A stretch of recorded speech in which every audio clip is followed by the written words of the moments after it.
Good morning. It is. Do you realize that I said last year when I first started watching you, the first thing I said, I would like to meet you. Yeah. And I'm here because of my sister. Yeah. And what I want to ask you is that the most powerful message that I've learned from you, and I've been on learning about the law of attraction for a while, was the power of the emotions. Emotions don't have power. They are guidance of the power of your thought. Right, guiding systems. They are indicator. Emotion is indicator, like the gas gauge on your car. Right. So what I want to understand is that last year I started to listen to you about alignment and emotions. It's just strange things started to happen.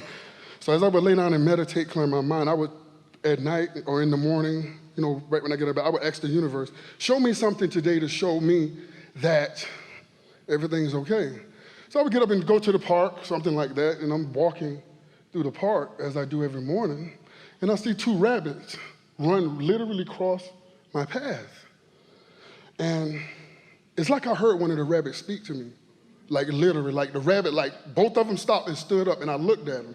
And it's like both of them said, like, are you gonna say anything? Like literally.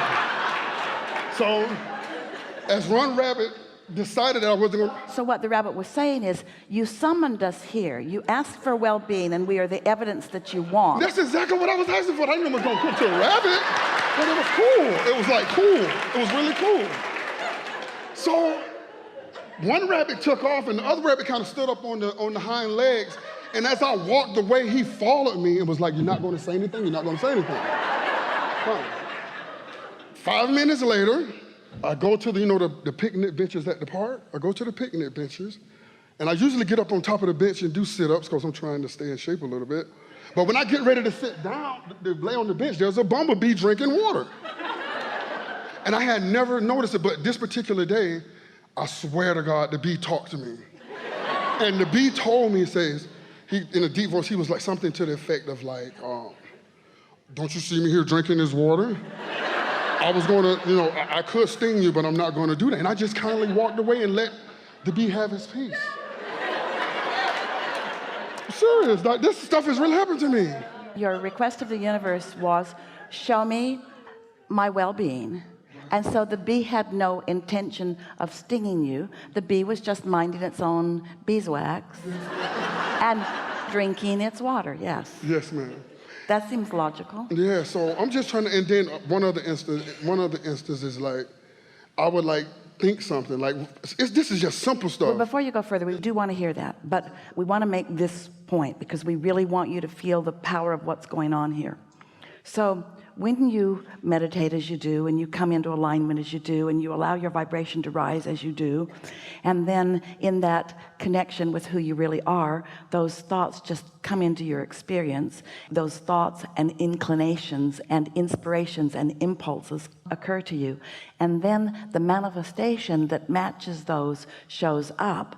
Then you really know you understand it, because it's not words that are teaching you, it's the universe showing you how capable it is of giving you each and everything, no matter how big or small you may deem it to be. That's what we are appreciating most about these stories, is that you queued yourself up for it. You segment intended, you prepared the vibration of it, but most importantly, you recognized, you understand the correlation between your asking and your allowance and your receiving. And that's everything. Oh. That's everything.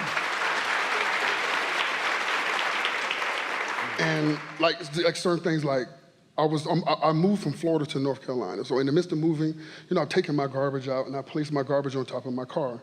And my friend was in the car with me. And I said to her, it was another guy approaching the garbage can. I said to her, wouldn't it be nice if this guy take my garbage back off the car, just put it in the garbage for me? The guy walks right up to my car, gets the garbage, and puts it in the garbage bag. And So question for you. Premonition? No, I don't think it's a premonition. Or creation?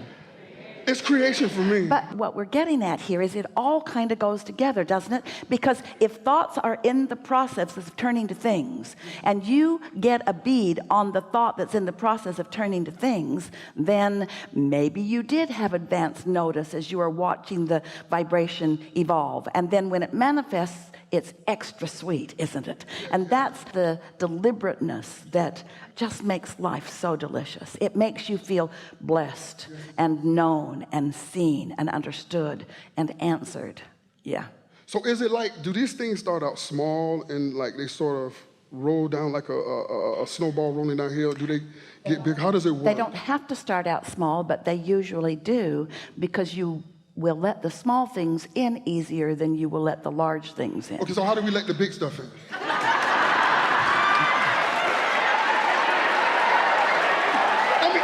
Listen, I get the small stuff and it's good. I mean, I have felt so bad, but I feel so good now. How do I let it in? By understanding that small or large is the same process. And it's the reason that we offer the analogy that bounces off of you, and sometimes you get it more than others. It's as easy to create a castle as a button. It's the same exact process, but here's the words that amplify it a little more. When the castle feels as possible to you as the button, then the castles will flow to you as abundantly as the buttons. And so it's all about your approach to it. It's how you feel about it. You think that some things are more difficult than others, but the difficulty is your perception, because you're thinking about action and accumulation rather than about vibration. When you get it that it's about vibration and you all have access to the vibration, you separate yourselves from what you want by putting monetary values on it, by putting all kinds of other standards and values on it, and then you proclaim yourself failing to meet the standard. Where when you start talking about vibration and you know how to do that, you know how to line up, and you start doing exactly as you've been doing, noticing the results of the thoughts that you're thinking in getting what you want. If you can get rabbits to run around and do your bidding, we think you've got it going on.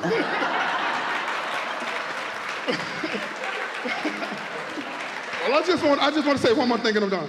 My sister, right there, she told me, about 3 weeks ago, when I told her I wanted to come. And she told me, she said, Daryl, I have a feeling you're going to end up in Abraham's chair. And I was like, well, So did you see what she did? She took that moment, found the feeling place of that, felt it strong enough that she pronounced it to you. She told me last night when I got into the hotel. Set some things in motion. But here's the thing that we really want you to hear. Hundreds and hundreds or thousands of people could proclaim something for you, but you got to let it in. And what we really want you to hear is, you've been proclaiming for yourself. All of you do. Know what I don't want, know what I do want. So you've been proclaiming, you've been asking, you've been creating this vibrational reality. It's huge, but you got to be at the place where you let it in. So it's nice to have co-creative partners. It's really nice when you understand that you've done enough asking to keep yourself busy for 20 or 30 lifetimes, and it's time for you to cash in your vibrational chips. And when you picked the young man out the back who was in the chair before me, you said something to him of why do you think you got chosen? Then you say his desire to be here was greater. You see, when you... I sat in that chair because I wanted to be. I sat in that chair, and as you talked to him, I began to say to myself, I appreciate this moment. I appreciate this moment. And you called me next. Yeah. That was like, wow. Yeah. That was wild. That was a wild moment for me. Well, your acknowledgement of it is what we care most about. Your association with what you thought and what happened next. And now there is nothing that you can't be or do or have. Okay, thank you.